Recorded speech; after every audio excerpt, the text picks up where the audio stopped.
Hello student. Jeet IAS की online class में आपका स्वागत है।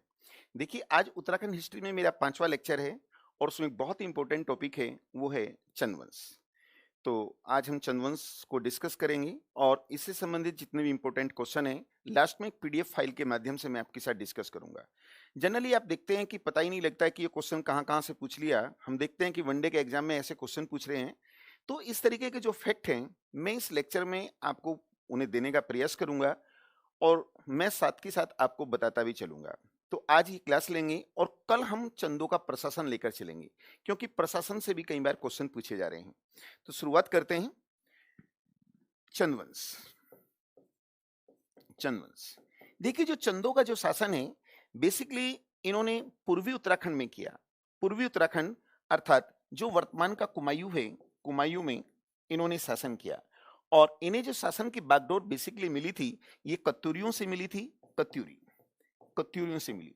तो उत्तराखंड के इतिहास में चंदवंश का बहुत ही योगदान है और इन्होंने जो यहाँ पर शासन किया, बेसिकली लगभग 10वीं 11वीं शताब्दी से लेकर के इन्होंने 18वीं शताब्दी तक शासन किया। 18वीं शताब्दी, क्योंकि 1790 में गोरखों ने महेंद्र चंद से सत्ता छीन ली थी। इनकी जो जानकारी है, जानकारी सोर्स ऑफ इंफॉर्मेशन, देखिए, इनकी जानकारी एक वंशावली से मिलती है। वंशावली, जिसे हम फैमिली ट्री भी कहते हैं, वंशावली। अब यहां आपसे यह भी क्वेश्चन पूछा जा सकता है कि चंदों की जो वंशावली मिली है, इस वंशावली के अनुसार इसमें कितने चंद शासकों के नाम हैं? तो इसमें 62 चंद शासकों के नाम हैं। इसके साथ साथ लिटरेचर यानी साहित्य, एडिक्ट यानी अभिलेख, स्मारक भी जानकारी देती हैं। फिर यहां पर एक बहुत इंपॉर्टेंट क्वेश्चन आया है। अब देखिए, जहां तक एडिक्ट का प्रश्न है, अभिलेख का प्रश्न है, क्वेश्चन पूछा जाएगा कि चंदों का सबसे प्राचीन अभिलेख किसका है? तो देखिए, इनका एक शासक है अभयचंद। तो अभयचंद का एक अभिलेख है और जो 1317 ईस्वी का है। इसके साथ साथ कुछ पुरातात्विक साक्ष्य यानी आर्कियोलॉजिकल एविडेंस भी इसकी जानकारी देते हैं। और जो पुरातात्विक साक्ष्य हैं, तात्विक साक्ष्य, इन पुरातात्विक साक्ष्यों में मंदिर, इन उनके बहुत से मंदिर मिले हैं। महल यानी पैलेस, नोले, फोर्ट यानी किले, ये भी इनकी जानकारी देते हैं। इसके साथ साथ मुस्लिम साहित्य भी जानकारी देते हैं। मुस्लिम साहित्यों में, क्योंकि दिल्ली सल्तनत के अंदर लोधी वंश के जो शासक हैं, उनका नाम इनके समय आया है। इसी तरीके से मुगलों की बात करें, अकबर, जहांगीर, शाहजहां और औरंगजेब, उनके समय इन्होंने शासन किया। तो मुस्लिम साहित्यों की अगर हम बात करते हैं, बेसिकली जहांगीर और शाहजहां, इनके समय की विस्तृत जानकारी मिलती है। जहांगीर की जो आत्मकथा है, जहांगीर अपनी आत्मकथा यानी अपनी ऑटोबायोग्राफी में भी जानकारी देता है। लेकिन यहां एक ध्यान रखना है, इनसे जो जानकारी मिलती है, इनके आर्थिक और राजनीतिक, केवल यही इंफॉर्मेशन मिलती है, आर्थिक और राजनीतिक। अब बहुत ही इंपॉर्टेंट क्वेश्चन देखिए, फिर भी यहां बन जाता है, यानी सामाजिक और धार्मिक जानकारी नहीं मिलती, केवल इकोनॉमी और इनका एडमिनिस्ट्रेशन आदि की जानकारी मिलती है। अब हम इनके शासकों की बात करते हैं। इनके शासक, देखिए स्टूडेंट्स, ये जो चंद लोग हैं, चंद शासक, इन्हें ये कत्यूरियों के बाद आए। लेकिन ये बड़ा दुर्भाग्य है कि जो प्रारंभिक शासक हैं, उनकी जानकारियों का अभाव मिलता है। लेकिन यदि हम जनश्रुतियों की बात करें, श्रुतियों की बात करें के अनुसार, इनका जो फाउंडर है, संस्थापक, इसका नाम सोमचंद था। अब ये सोमचंद क्या है? जनश्रुति से इसकी इंफॉर्मेशन मिलती है कि एक्चुअली में इलाहाबाद के पास एक जगह का नाम झूसी है। ये झूसी का रहने वाला था और ये यात्रा के लिए उत्तराखंड में आया। तो काली कुमायूं है, वहां पर, या वहां का एक शासक कत्यूरी शासक था, काली कुमायूं का से इसकी मुलाकात हुई और मुलाकात में जो मुलाकात हो रही है इसमें वो सोमचंद से प्रभावित हुआ और सोमचंद से जब प्रभावित हुआ तो इस सोमचंद से उसने अपनी पुत्री का विवाह कर दिया, पुत्री का विवाह कर दिया और दहेज में दहेज में 15 बीघा जमीन दी और तराई भाबर का क्षेत्र दिया। ताला तराई भाबर का क्षेत्र देखिए, जो 15 बीघा जमीन दी गई थी इसमें सोमचंद ने राजबुंगा, एक नाम है राजबुंगा का किला बनाया। कालांतर में ये जो राजबुंगा है ये चंपावत नगर नाम से जाना गया, चंपावत नगर नाम से जाना गया और यही इनकी कैपिटल बनी, कैपिटल। तो देखिए सोमचंद यानी काली कुमायूं का जो कत्यूरी शासक था वो इससे प्रभावित हुआ था, लेकिन ध्यान रखना है सोमचंद फाउंडर जरूर है, फाउंडर, लेकिन शुरू में ये कत्यूरियों के अधीन रहा, यानी जिस शासक ने इसे अपना दामाद बनाया था। इसके बाद ये डोटियों के भी अधीन रहा। मैंने आपको बताया था, जब मैंने कत्यूरी वंश आपको बताया तो कत्यूरियों का अंतिम शासक वीरदेव था।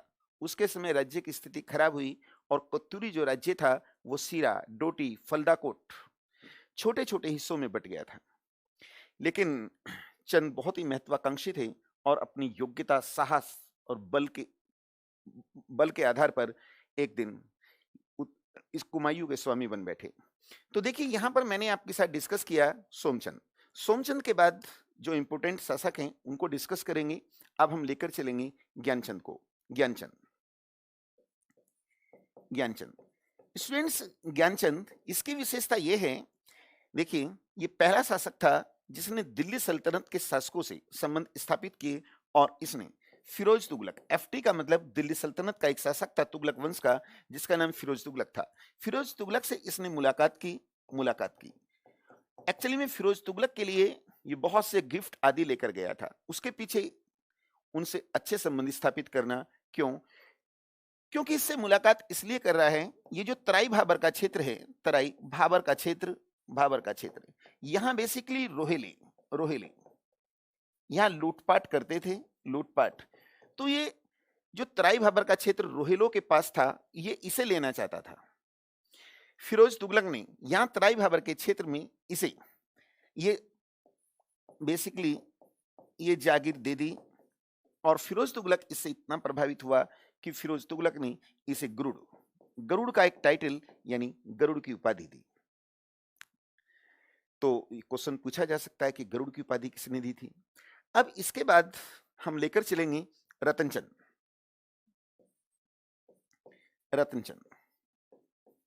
देखिए रतनचंद, इसके समय की महत्वपूर्ण विशेषता यह है कि इसने जो डोटी थी, डोटी राज्य को पराजित किया।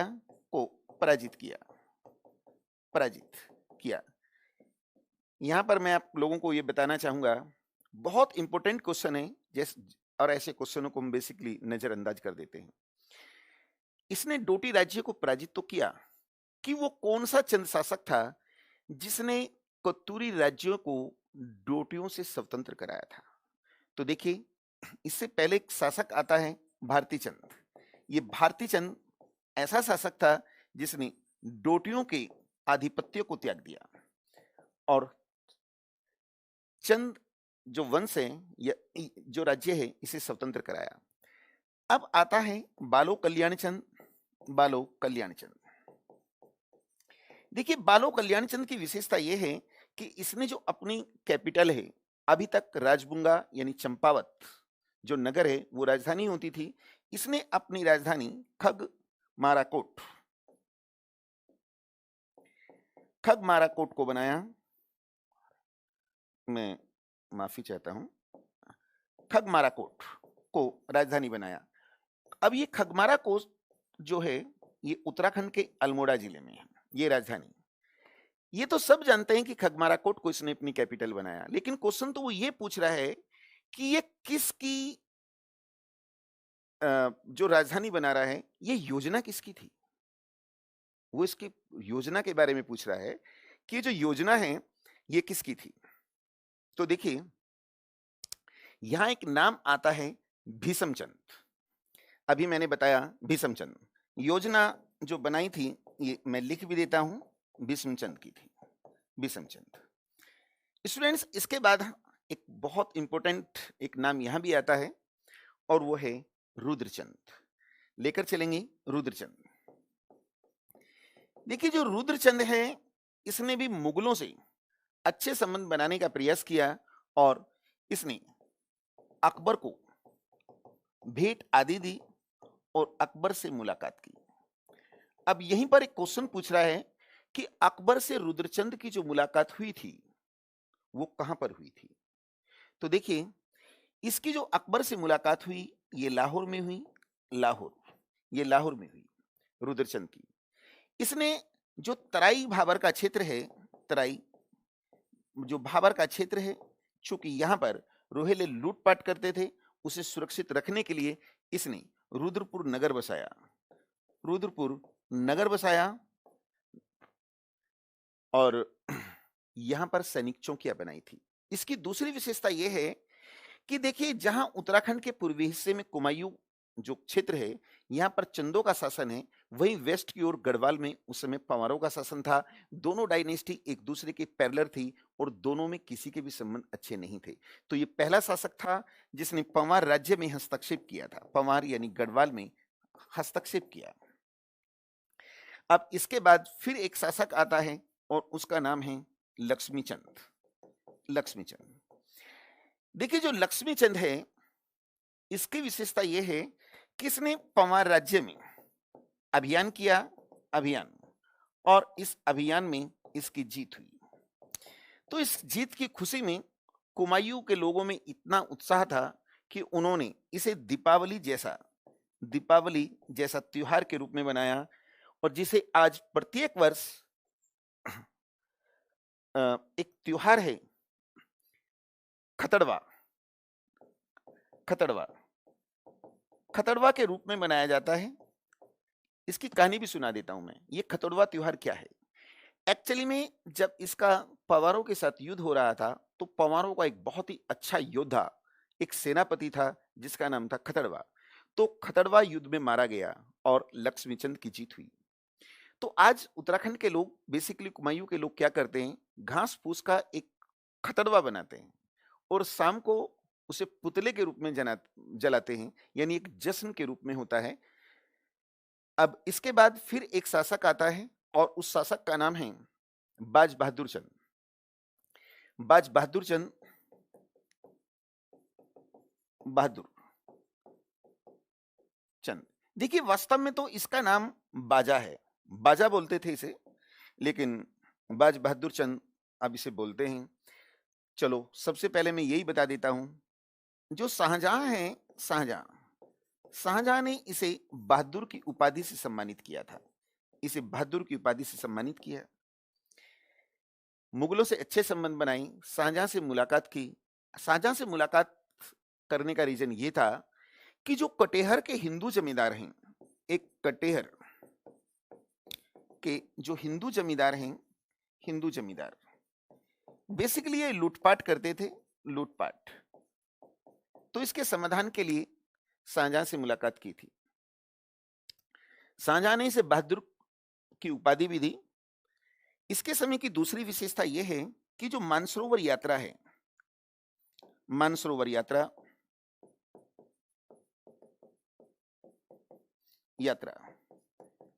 और भोटांतिक व्यापार,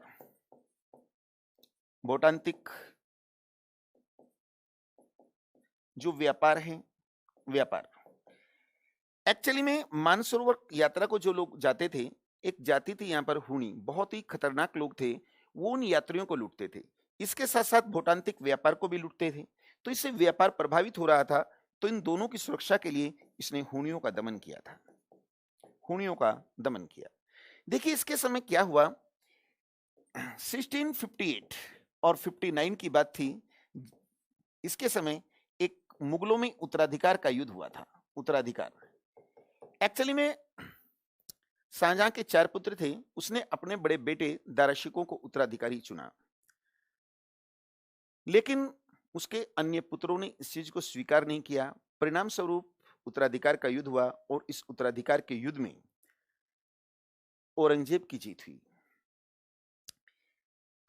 दारा शिकोह का बेटा है एक सुलेमान शिकोह, वो शरण की खोज में, मैं लिख देता हूं यहां पर, दारा शिकोह शरण की खोज में ये बाज बहादुर चंद के पास आया, लेकिन इसने दूरदर्शिता का परिचय दिया, कूटनीति का परिचय दिया और उसे उपहार आदि देकर पंवार राज्य भेज दिया, क्योंकि अगर ये उसे प्रोटेक्शन देता तो औरंगजेब को चुनौती देनी थी।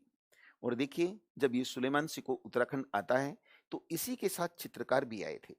तो यही कारण है कि उत्तराखंड की जो पहाड़ी चित्रकला है, इस पर इस्लामिक चित्रकला का भी प्रभाव है। इसके अब देखिए, इसके समय पंवारों का एक शासक है मेदिनी शाह। ये मेदिनी शाह से इसके अच्छे संबंध नहीं थे, तो मेदिनी शाह ने बाज बहादुर चंद को नीचा दिखाने के लिए औरंगजेब से शिकायत की कि चंदों के पास अपार सोना है। उसने अपनी एक सेना भेजी, लेकिन बाज बहादुर चंद ने उसके एक सेनापति अलीवर्दी खां के माध्यम से औरंगजेब से मुलाकात की और इस मतलब जो ये अभियान किया था औरंगजेब ने, उसे रोक दिया। बाज बहादुर चंद अब हम लेकर चलेंगे। ये जो बाज बहादुर चंद है, इसकी एक विशेषता ये भी है कि इसने तराई बेल्ट को सुरक्षित रखने के उद्देश्य से, जो वर्तमान में उधम सिंह नगर जिले में है, बाजपुर नगर भी बसाया था। अब देखिए, अब आता है देवीचंद। ये जो देवीचंद है, इसे हम चंदों का तुगलक भी कहते हैं। इसे चंदों का तुगलक कहते हैं, तुगलक। देखिए, इसने मुगलों से टक्कर ली, अर्थात अपनी ताकत का प्रॉपर अंदाजा नहीं लगाया और अपने पूर्वजों की जो मुगल नीति थी उसको पलट दिया, टक्कर ली और इसकी हार हुई। इसने अब ठाकुर द्वारा में शरण ली, लेकिन इसी के मंत्रियों ने इसकी हत्या कर दी। अब देवीचंद के बाद इनका एक लास्ट शासक आता है, वो है महेंद्र चंद। देखिए स्टूडेंट्स, ये जो महेंद्र चंद है, ये तो प्रकृति का एक नियम है, आपने देखा होगा, अच्छी रियासतें, डायनेस्टी सब चली गई, मुगलों तक का शासन नहीं रहा, मौर्यों का शासन नहीं रहा, ईस्ट इंडिया कंपनी का भी शासन समाप्त हो गया। तो यहां तक आते आते जो इनके प्रवर्ती शासक हैं, ये अयोग्य शासक हैं। यहां जो दरबार है, ये षड्यंत्रों का केंद्र बना है, इसके साथ साथ जो शासन प्रणाली वो बहुत ही क्षीण हो चुकी है, कमजोर हो चुकी है, और गोरखों ने इसका लाभ उठाया और 1790 में उन्होंने कुमायूं पर अधिकार कर लिया। लेकिन इन गोरखों का ये अधिकार स्थायी नहीं रहा, क्योंकि 1850 में यहां पर अंग्रेजों ने अधिकार कर लिया। यानी चंदों का जब अवसान हो रहा है, तो चंदों के अवसान के बाद लगभग 157 वर्षों तक इस कुमायूं पर विदेशियों का अधिकार रहा, जिनमें गोरखे और अंग्रेज हैं। तो स्टूडेंट देखिए, ये टॉपिक यहीं कंप्लीट होता है। तो अब इससे संबंधित जितने इंपॉर्टेंट क्वेश्चन हैं, अब मैं वे आपके साथ डिस्कस करूंगा, और नेक्स्ट जो मेरी क्लास होगी उसमें चंदों का प्रशासन लेकर चलेंगे। तो स्टूडेंट अब देखिए, इस पेपर को सॉल्व करते हैं। वो कह रहा है क्वेश्चन नंबर फर्स्ट, चंद शासकों में सबसे प्राचीन यानी सबसे पुराना 1317 ईस्वी का जो एडिक्ट अभिलेख मिला है, वो किसका है? जब मैंने सोर्स ऑफ इंफॉर्मेशन बताया था तो उसमें आपको बताया भी था कि अभयचंद का है, तो इसका आंसर है अभयचंद। नेक्स्ट क्वेश्चन लेकर चलते हैं, राजबुंगा का किला उत्तराखंड के किस जिले में है? देखिए, सोमचंद को जो 15 बीघा जमीन दहेज के रूप में दी गई थी, उसमें सोमचंद ने राजबुंगा का किला बनाया था, जो चंपावत नगर नाम से जाना गया, अर्थात चंपावत चंदों की राजधानी रही। तो इसका आंसर होगा चंपावत। क्वेश्चन नंबर थर्ड लेकर चलते हैं, सल्तनत के किस सुल्तान ने ज्ञानचंद को गरुड़ की उपाधि दी थी? अभी मैंने आपको बताया, सल्तनत का जो शासक था फिरोज तुगलक था, जिसने गरुड़ की उपाधि दी थी। फिरोज तुगलक। और तराई भाबर का जो क्षेत्र था वो एक जागीर के रूप में भी दिया था। क्वेश्चन नंबर 4 लेकर चलेंगे। बालो कल्याण चंद ने खगमारा कोट, जो बेसिकली अल्मोड़ा है, को राजधानी बनाई थी, लेकिन ये योजना किसकी थी? वो योजना पूछ रहा है कि ये योजना किसकी थी। ये जो योजना है बेसिकली ये भीमचंद की योजना थी। भीषमचंद, सॉरी, ये योजना भीषमचंद की थी। फिर लेकर चलते हैं क्वेश्चन नंबर 5। रुद्रचंद्र ने अकबर से मुलाकात कहां की थी? लाहौर इसका आंसर है। क्वेश्चन नंबर 6 में कह रहा है कि उत्तराखंड में खतड़वा किसके सम्मान में मनाते हैं? देखिए, यहाँ का एक शासक लक्ष्मीचंद था। उसने जब पंवार राज्य की सेना को पराजित किया था, और पंवारों का एक सेनापति था खतड़वा, बेसिकली उसको, तो उसी के उपलक्ष्य में मनाया जाता है। आंसर हो गया ए, लक्ष्मीचंद। नेक्स्ट लेकर चलते हैं। बाज बहादुर चंद को बहादुर की उपाधि किसके द्वारा दी गई थी? बाज बहादुर चंद, देखिए शाहजहां के समकालीन है, तो ऑब्वियसली इसका आंसर शाहजहां होगा, शाहजहां। फिर कह रहा है सुलेमान शिको ने किस चंद शासक के दरबार में शरण ली थी? देखिए सुलेमान शिको जो दरा शिको का बेटा है, बाज बहादुर चंद के दरबार में ही आया था, Baz Bahadur Chand. Next question number 9। Mansarovar यात्रा को सुरक्षित करने के लिए किस चंद शासक ने हुणियों का दमन किया था? तो देखिए ये भी बाज बहादुर चंद है, बाज बहादुर चंद। नेक्स्ट पेज में इसका आंसर होगा, माफी चाहता हूं, वो क्वेश्चन नीचे से मिसप्लेस हो गया, लेकिन उसका आंसर बाज बहादुर चंद है। Question number 10। बीडी पांडे ने किस वंश के काल को पंचायती राज कहा? यह क्वेश्चन पूछा जा चुका है। तो जो बीडी पांडे इतिहासकार है, उसने चंद्रवंश की संज्ञा पंचायती राज से की थी। एक्चुअली में इन्होंने प्रशासन में स्थानीय लोगों का भी सहयोग लिया, जैसे पंचथोक, चार चौथानी, तो इसमें स्थानीय लोग होते थे, जैसे मेहरा, फरतियाल। तो ये मैं प्रशासन जब कराऊंगा उसमें डिस्कस करूंगा। फिर वो कह रहा है कोटाल कौन थे? ये प्रशासन का एक क्वेश्चन है। एक्चुअली में जो भू राजस्व जो आलेख थे, उनका जो लेखा जोखा रखने वाला ग्रामीण स्तर पे अधिकारी होता था, उसे कोटाल कहते थे। Question number 12। चंद शासकों का मूल स्थान कौन सा था? देखिए चंद शासकों का जो फाउंडर है सोमचंद, वो इलाहाबाद के झूसी का है, और इलाहाबाद उत्तर प्रदेश में है, तो इसका आंसर बी होगा। तो स्टूडेंट, ये क्लास ही कंप्लीट होती है। Thank you.